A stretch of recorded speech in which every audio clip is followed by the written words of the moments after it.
Ok, entonces vamos a comenzar con la clase del día de hoy. La clase del día de hoy es el Renacimiento y el Romanticismo. ¿Ok? Son dos movimientos que vamos a ver y que frecuentan bastante en las universidades. ¿Ok? Vamos a comenzar entonces con estos dos movimientos, pero antes de comenzar con estos movimientos literarios vamos a obtener saberes previos, ¿ok? Lo que se supone ya debemos saber, ¿ok? Lo que ya hemos hecho anteriormente. Nosotros hablamos primero de un primer movimiento literario. ¿Cuál era el primer movimiento literario? Escribe en el chat. ¿Cuál era el primer movimiento literario?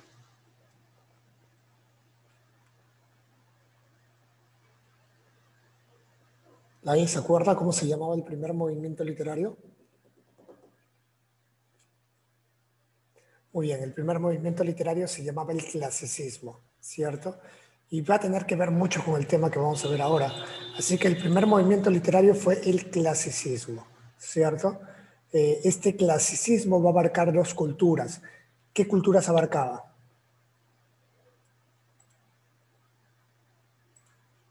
Este clasicismo va a abarcar dos culturas. ¿Qué culturas abarcaba? Oye, Leonardo, Grecia y Roma. Entonces, el clasicismo va a ser el primer movimiento literario que va a abarcar la cultura griega y la cultura romana. Vimos nosotros a los griegos. Cuando vimos nosotros a los griegos, vimos sobre este señor, sobre Homero, sobre la Ilíada, la Odisea, ¿cierto? Pero no eran los únicos autores. También estaba Safo de Lesbos, Píndaro, estaba Hesiodo con su obra La Teogonía, ¿no? Vimos también a Sófocles, Esquilo, con su obra Edipo Rey, ¿cierto? Entonces, esto es dentro de la literatura griega. Pero como dijo su compañero Leonardo, Roma también estuvo presente, ¿no?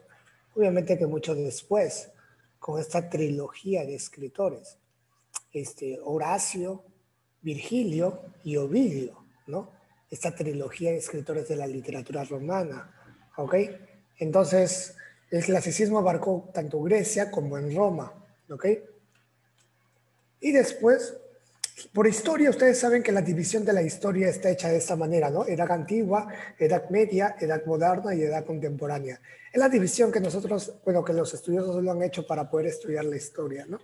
Entonces, la literatura griega y romana está ubicada en la edad antigua. Y después de la edad antigua, ¿qué edad sigue? Después de la edad antigua, ¿qué edad sigue? No, participa en el chat, sin vergüenza. Después de la edad antigua, ¿qué edad sigue? La Edad Media, ¿cierto? La Edad Media. Y aquí en la Edad Media va a estar representado por lo que te acabo de ver. ¿Qué ve usted en pantalla? ¿Usted qué está observando en este momento en la pantalla?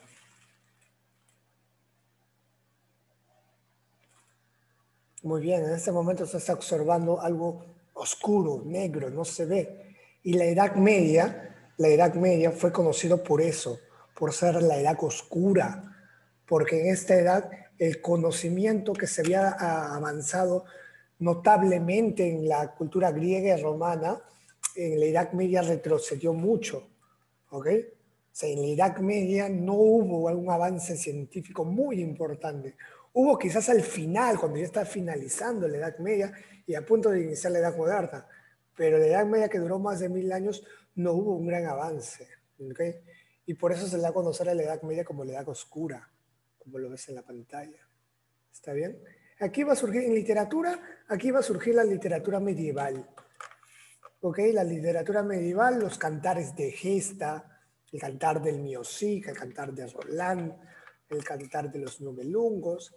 Pero como te digo, va a haber pequeños, no avances tan amplios, tan grandes como sucedió en la cultura griega y romana.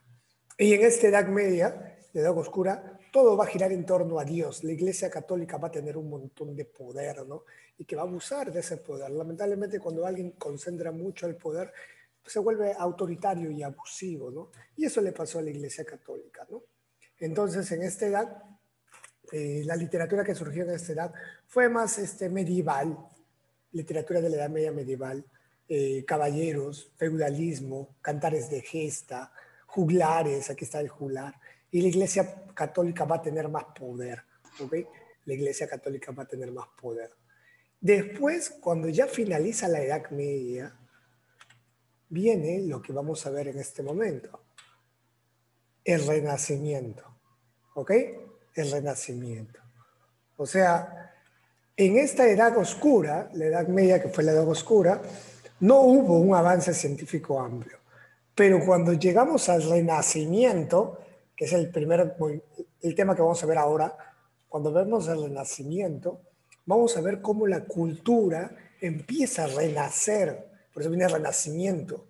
Todas las artes, todas las culturas empiezan a renacer, a volver a tener sentido. Los escritores de este lugar van a querer de nuevo tomar como modelo a los griegos y romanos. Ya no van a tomar como modelo la Edad Media, sino ellos van a tomar como modelo a los griegos y romanos y van a influenciarse en ellos para crear sus obras, ¿no? Por eso cuando hablamos del Renacimiento, hablamos de un movimiento literario que va a buscar renacer, revalorar las culturas grecolatinas, las culturas del clasicismo. ¿Se me entendió? ¿Hasta aquí alguna pregunta? ¿Algo que no haya quedado claro? ¿Algo que quieras aportar? ¿Algo que quieras decir con toda la confianza? Ok. Entonces vemos que el Renacimiento va a ser ello. ¿Entiendes? Así que vamos a comenzar a llenar nuestra diapositiva. ¿Ok? Y dice así. Renacimiento. ¿Dónde surge el Renacimiento? A ver, por historia universal, porque en historia universal lo debes haber visto. ¿En qué ciudad surge el Renacimiento? Es una ciudad muy importante de Italia. ¿Nadie? Te pongo tres opciones. Muy bien, Amarilis, ya lo dijiste. Florencia. El Renacimiento surge en Florencia. Esencialmente, bueno, en Florencia, y Florencia está ubicado en Italia, aunque en ese tiempo Italia todavía no estaba unificado. Italia tenía reinos, ¿no? Tenía ciertas facciones, no estaba unificado. Pero actualmente Florencia pertenece a Italia, ¿no? Es un movimiento cultural que busca revalorar, como dice acá, renacer las culturas. ¿Qué culturas? Lo dije hace un momento. ¿Qué culturas? Las culturas. Vamos, lo dije hace un momento. ¿Qué culturas? Grecolatinas, ¿no? Y si hablamos de culturas grecolatinas, estamos hablando de las culturas clásicas y que son Grecia y Roma, ¿no? Cuando hablamos de culturas clásicas, de frente Grecia y Roma. Cuando hablamos de grecolatinas, de frente Grecia y Roma. Grecia y Roma. Ahí está. Muy bien. Va a tener una base ideológica, una base filosófica. Va a tener una base filosófica. ¿Alguien se acuerda, de repente, al que le he enseñado anteriormente en el colegio, cómo se llama la base filosófica del Renacimiento? Tiene que ver con el hombre. Y que lo creó este señor, Francesco Petrarca. Bueno, fue el ideólogo que lo va a profundizar. Tiene que ver con el antropocentrismo, pero la base filosófica no se llama antropocentrismo, se llama humanismo. ¿Ok? No, la ilustración surge mucho después, el humanismo. ¿Ok? Entonces su base ideológica va a ser el humanismo. ¿Está bien?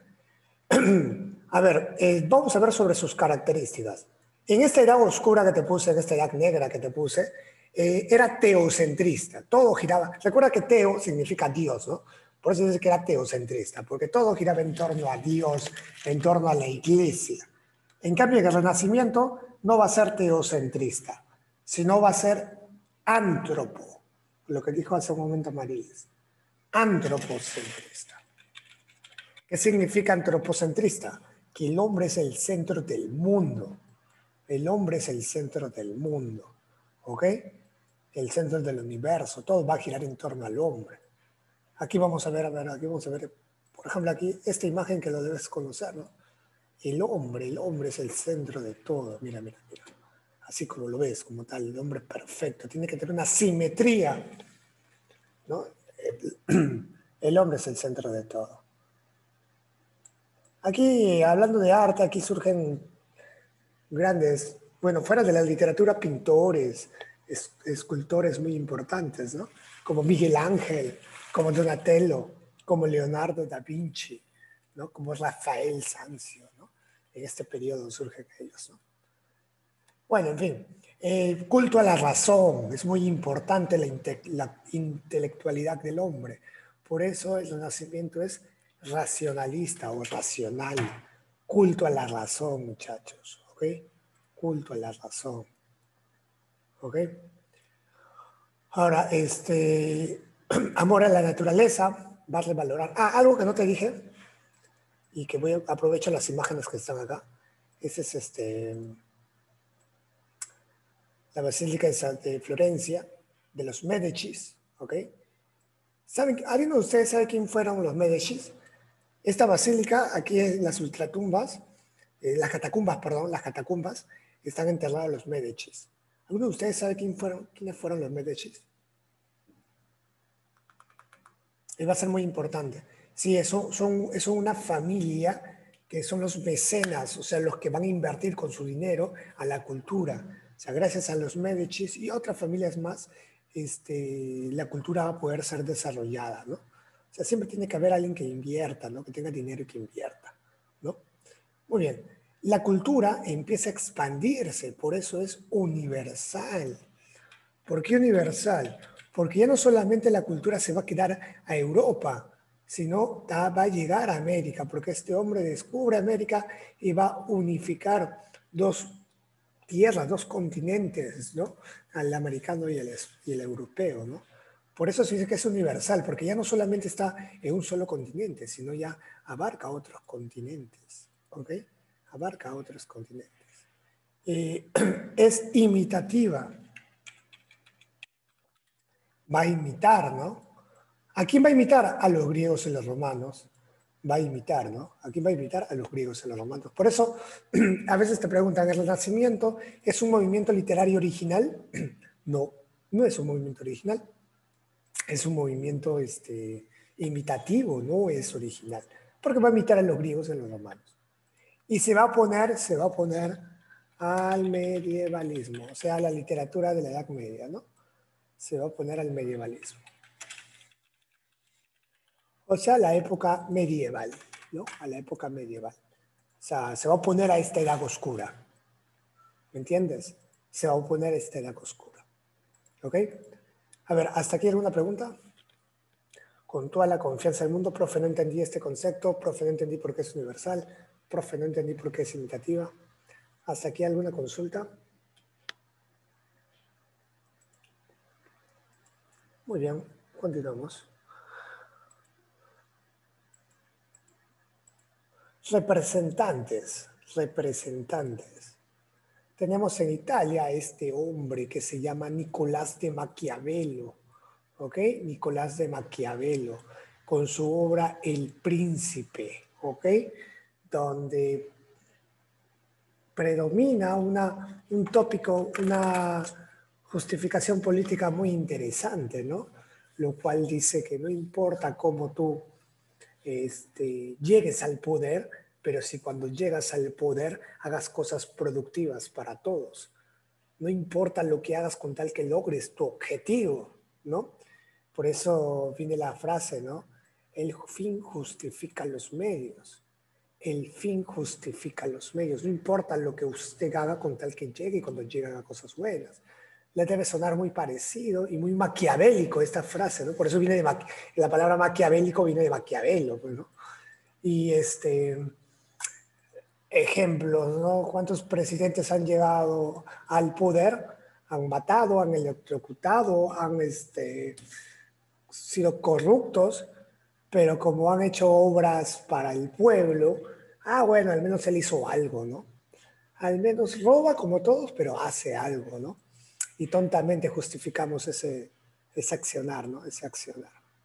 Entonces aquí tenemos a Maquiavelo con su obra El Príncipe, El arte de la guerra, Historia florentina, La mandrágora. ¿Ok? Fue un político muy importante de la época. Tenemos en Francia a Michel de Montaigne, que es este hombre de acá, que es considerado el padre del ensayo. ¿Ok? Por la culpa de este hombre usted va a tener que hacer su tesina, su tesis en la universidad. Y tenemos en Holanda a este hombre de acá. ¿Quién es este hombre? Este hombre es Erasmo de Rotterdam. ¿Ok? Erasmo de Rotterdam considerado el mejor prosista de Holanda, ¿ok? Con su obra Elogio a la locura. Elogio a la locura, ¿ok?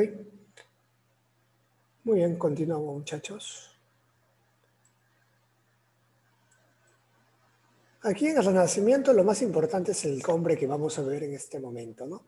Yo te lo coloco por cultura general, porque es importante que usted sepa, ¿no? Autores, ¿no? Cultura general, muchachos. Y no es complicado, ¿eh? Este hombre de aquí, este es importante en el Renacimiento. William Shakespeare, este hombre es importante en el Renacimiento. William Shakespeare, ¿ok? Este hombre rotundamente inglés, nació en Stratford-Avon, ¿ok? Por eso su apelativo lo van a llamar el cisne de Avon, o también lo van a llamar el bardo de Avon, o el bardo simplemente, por haber nacido ahí. Chicos, en la literatura se va a conocer a varios como cisnes, ¿ok? En la literatura se va a conocer a varios como cisnes. Tenemos a Shakespeare, que se le llama el cisne de Avon. Tenemos a Virgilio, que es este señor, este romano, que se le va a conocer como el cisne de Mantua, ¿ok? Y tenemos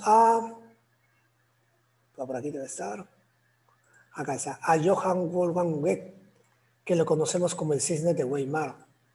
Se vamos a conocer a tres cisnes, pero el cisne de Avon es William Shakespeare, ¿ok? Por haber nacido ahí. Aparte de ser dramaturgo, ¿a qué se le llama dramaturgo, muchachos? Dice poeta y dramaturgo. Poeta es la persona que hace poesía, ¿no? Y dramaturgo, ¿a quién se le llama dramaturgo? ¿A quién se le llama dramaturgo?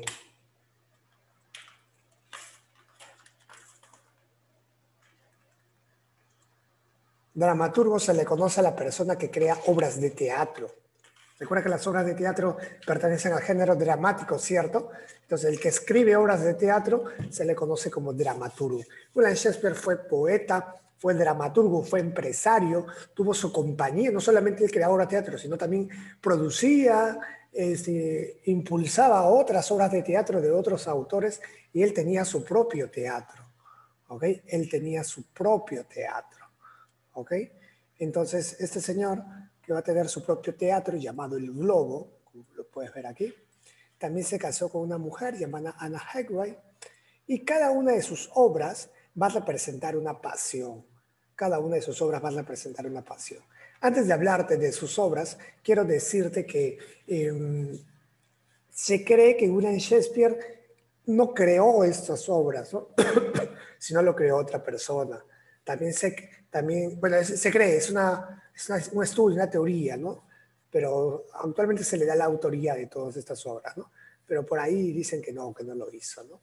Y también estas obras que él va a crear no van a ser totalmente originales, porque no es que de él haya nacido la idea y creó estas obras, ¿no? Él se influenció en leyendas, en cuentos antiguos, que de repente eran conocidos solamente en un lugar determinado, y él lo llevó a conocer a todo el mundo, ¿no?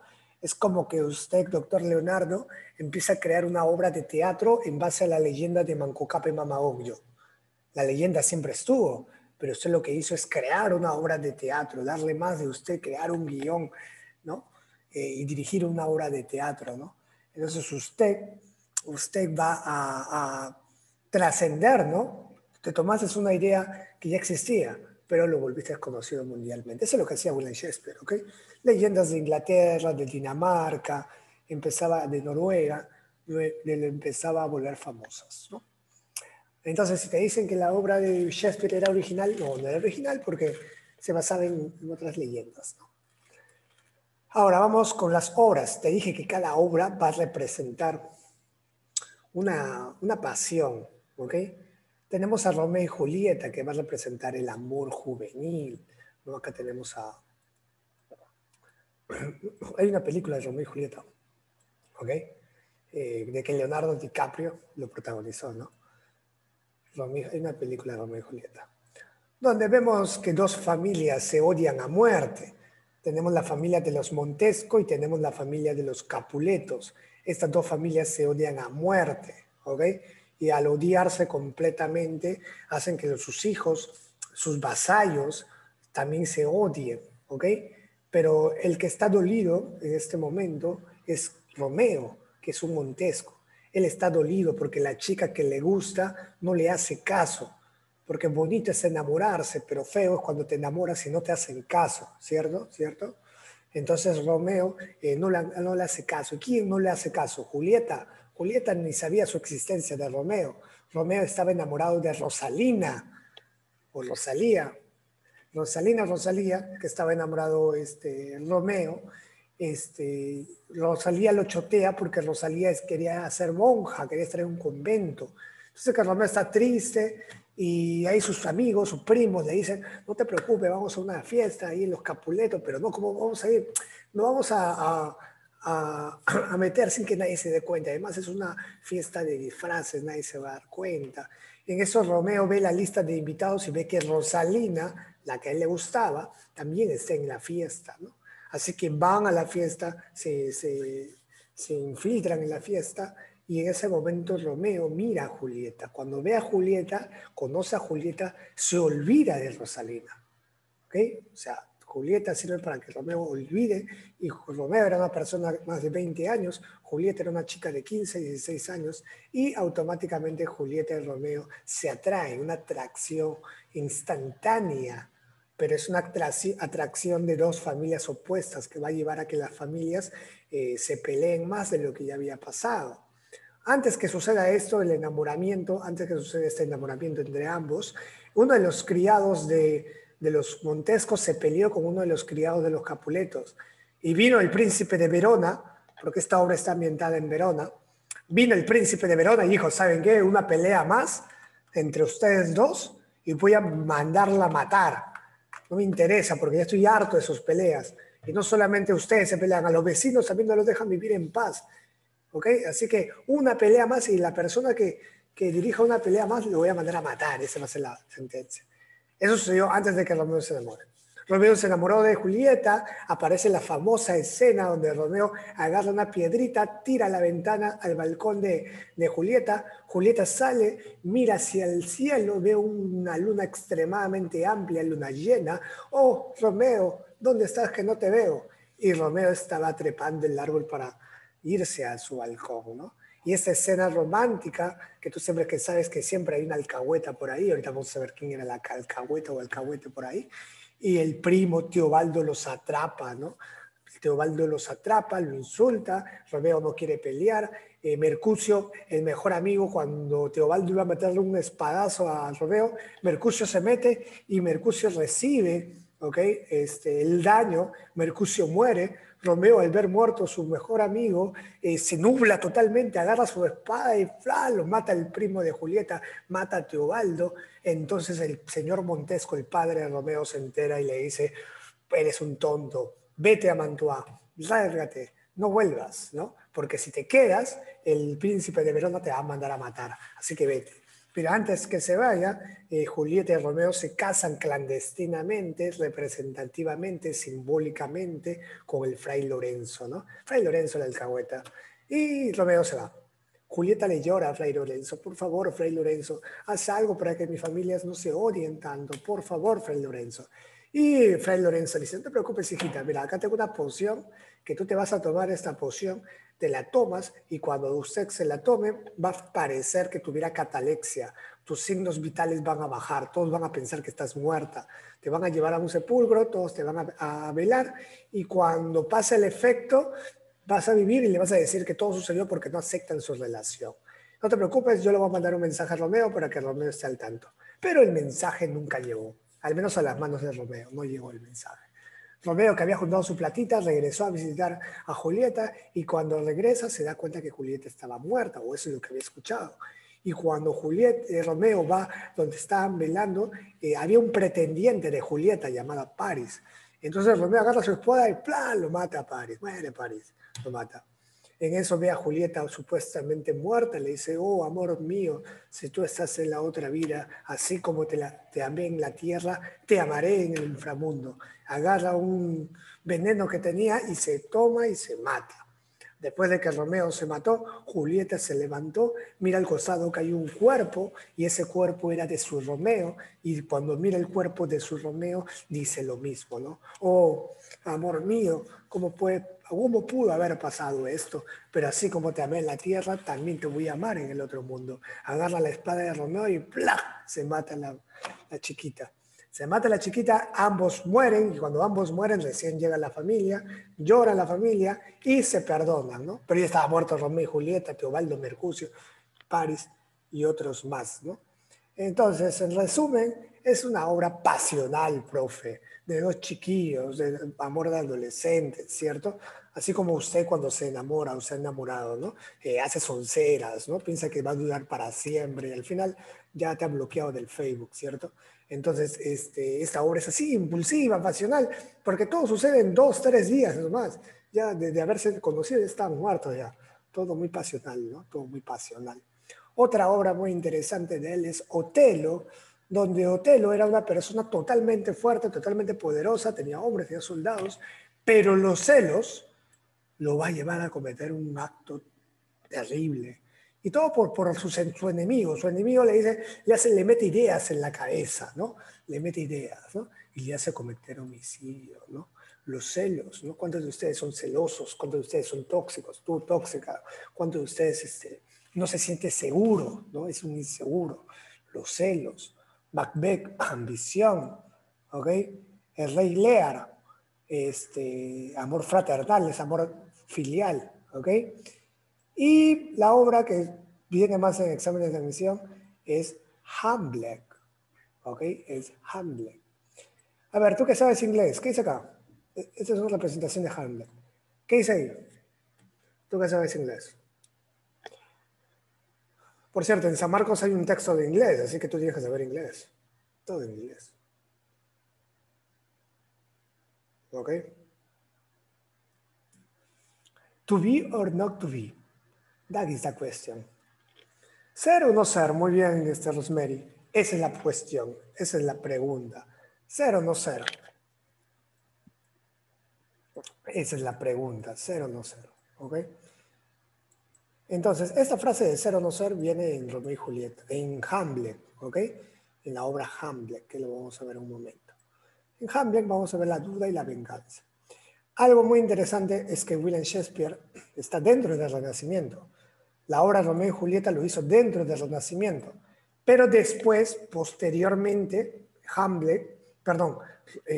William Shakespeare se introduce a otro movimiento literario. Deja su etapa de Renacimiento y entra al Barroco.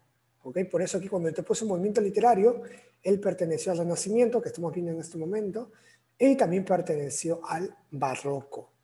¿Okay? También perteneció al Barroco. Hamlet, ¿dónde está Hamlet? Aquí. Hamlet va a pertenecer al Barroco. ¿Okay? Va a pertenecer al Barroco. Barroco es otro movimiento, ya no es tanto renacentista, es otro movimiento que te habla que en la obra va a haber mucha sobrecarga, va a querer hacerlo muy complejo, va a exagerar mucho. ¿Ok? Por ejemplo, se ha visto en Historia Universal las arquitecturas de las basílicas que se hacían con este estilo del barroco, era mucho adorno le colocaban. Y en las obras literarias era algo parecido. Así que William Shakespeare, como te digo, tenía dos etapas, la etapa del Renacimiento y la etapa del Barroco. Es como que usted quiere escribir un libro, y usted cuando escribe un libro, se escribe un libro sobre Dios, ¿no? Y pasa el tiempo y se le muere sus hijos, se le muere su esposa, su esposo, y no cree en Dios. Ahora va a escribir un libro con temática de no creencia en Dios, por lo que le ha pasado. Pasa el tiempo, se vuelve a enamorar y conoce a una persona que esa persona le ha pasado casi lo mismo que a usted, y de ahí los dos fundan un orfanato para los niños que han perdido a sus padres, ¿no? Y encuentran sentido a su vida. Y se da cuenta que no, sí, Dios existe. Y de nuevo vuelves a escribir sobre Dios. O sea, el escritor tiene en ciertas etapas, de acuerdo a lo que le pasa en su vida, varias influencias, ¿no? Y sus obras pueden cambiar. Eso es lo que le pasó a Shakespeare y a muchos escritores más. Ahora tenemos a Hamlet, ser o no ser. A ver, pregunta, si Hamlet es una obra de teatro, ¿a qué género pertenece? Vamos, ¿qué género? Es recontra easy. ¿A qué género pertenece si es una obra de teatro?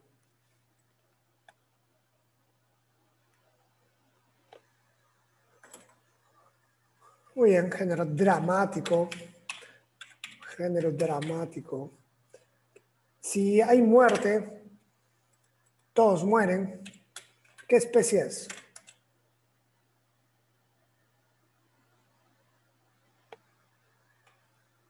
Es una tragedia. Muy bien, se nota que están repasando todos. Son lo máximo.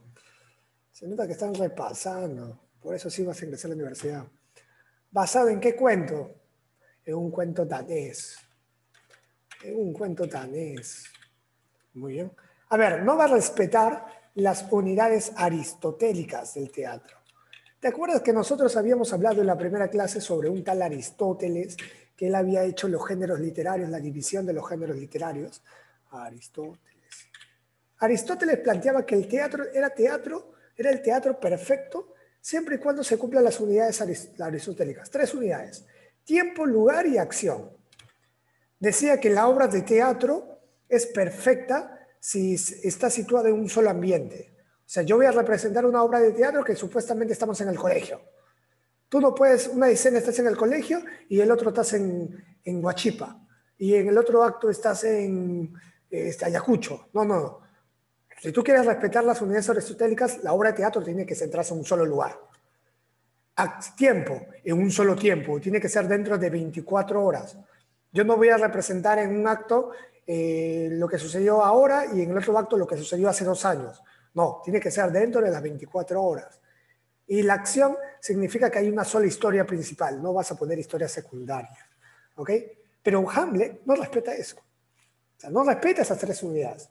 Porque vamos a ver que Hamlet lo representa en Dinamarca, después en el mar, después en Inglaterra, en diferentes lugares. Y dura más de 24 horas la trama, ¿no? La trama dura más de 24 horas. Y también hay una historia secundaria por ahí, ¿no? Así que no va a respetar las unidades aristotélicas. Está bien, no va a respetar las unidades aristotélicas. Recuerda que las obras de teatro están divididas en actos. Y está dividida en 5 actos, ¿ok? Aristotélicas. Télicas. Cas. No, no, estoy escrito mal. Aristoté. Aquí está la tilde. Licas. Ok. El tema central va a ser la duda y la venganza de Hamlet, ¿no? La duda y la venganza de Hamlet. La duda y la venganza de Hamlet. ¿Ok? Vamos a contar la historia. Dice que el rey Hamlet ha muerto. Ha pasado un mes de la muerte del rey Hamlet. Hay 2 Hamlet, muchachos. El rey y el príncipe. El rey ha muerto. F por el rey. Ha muerto el rey. Ha pasado un mes. Y su esposa, la reina Gertrudis, se está casando con su cuñado. O sea, con el hermano del rey que ha muerto. Y el príncipe, va a sentirse muy, muy extraño, ¿no? ¿Cómo es posible que mi madre se esté casando? Si recién ha pasado un mes de la muerte de mi padre. ¿Cómo es posible que se esté casando? ¿Está bien? Entonces Hamlet no le parece correcto y empieza a sospechar de todo esto, ¿no? Hasta que un día unos soldados le dicen: oye, Hamlet, en el Sinor, uno de las torres del castillo del Sinor, este, está el espectro de tu padre que te para llamando y no nos deja dormir en paz, ¿no? Nos atormenta, está penando el espectro de tu padre. Hamlet no cree, pero un día se decide ir al castillo del Sinor y empieza a averiguar, investigar si estabas o no el rey Hamlet. Y sí, el espectro de su padre estaba ahí y le cuenta: hijo, no he muerto por causas naturales, sino he sido asesinado. Y he sido asesinado por tu tío Claudio con la ayuda de tu madre, la reina Gertrudis. Así que por favor necesito que me vengues, porque si tú no me vengas yo no voy a descansar en paz. Le dice esto el espectro a su hijo, ¿no? Entonces Hamlet, que en ese momento no puede creer lo que ha escuchado, empieza a dudar si él va a ser capaz de matar a su propia madre, si es capaz de tomar venganza, Entonces él empieza a volverse un poco loco, no sabe qué es cierto y qué no es cierto, pero dentro de esa locura finges más locura todavía porque él dice, ¿no? Si yo me vuelvo más loco, voy a hacer que nadie sospeche de mí, ¿no? Entonces me van a tomar como loco. Entonces enloquece Hamlet. Hamlet estaba saliendo con una tal Ofelia, pero al plan de venganza de Hamlet, Hamlet decide no hacer caso más a Ofelia y Ofelia se deprime hasta la muerte, ¿no? En eso el padre de Ofelia, Polonio, también era la mano derecha de Claudio, del rey de ese entonces, ¿no? Porque recuerda, Claudio mató al rey Hamlet y él se quedó con el poder. Entonces, todo sucede esto, ¿no? Hamlet está totalmente loco, bueno, fingía estar loco, quiere tener la certeza, quiere ser o no ser, tener la certeza para poder matar a su madre y a su tío, ¿no? Entonces, en eso sucede algo muy interesante. Viene una compañía de teatro, o sea, un grupo de artistas, de actores de la calle, y Hamlet los lleva al palacio para que haga una representación a los reyes. Y en eso el príncipe Hamlet le dice, ¿no? Al que dirigía el teatro, oye, mira, cuando tú hagas la obra de teatro, quiero que signifiques la muerte del rey, que el rey esté tirado en el jardín, ebrio, y que aproveche, venga alguien y le eche un líquido en la oreja, un veneno en la oreja, y que represente la muerte esto, ¿no? En ese momento Hamlet le estaba diciendo al que dirigía el teatro que signifique la muerte de su padre, ¿no? ¿Y por qué hacía esto? Para ver cómo es la reacción de Claudio y de Gertrudis, ¿no? Para ver si se ponía nervioso o actuaban de lo más normal. Entonces, en ese momento, el teatro, la representación de ese teatro que lleva Hamlet, significa eso, y cuando Hamlet mira al rey Claudio, se da cuenta que el rey Claudio se pone nervioso y automáticamente ingresa a sus cuartos, ¿no? Se va de la sala y se va a su cuarto, ¿no? Y bueno, chicos, nos volvemos a enlazar, muchachos. Nos volvemos a enlazar, ¿ok? Los espero.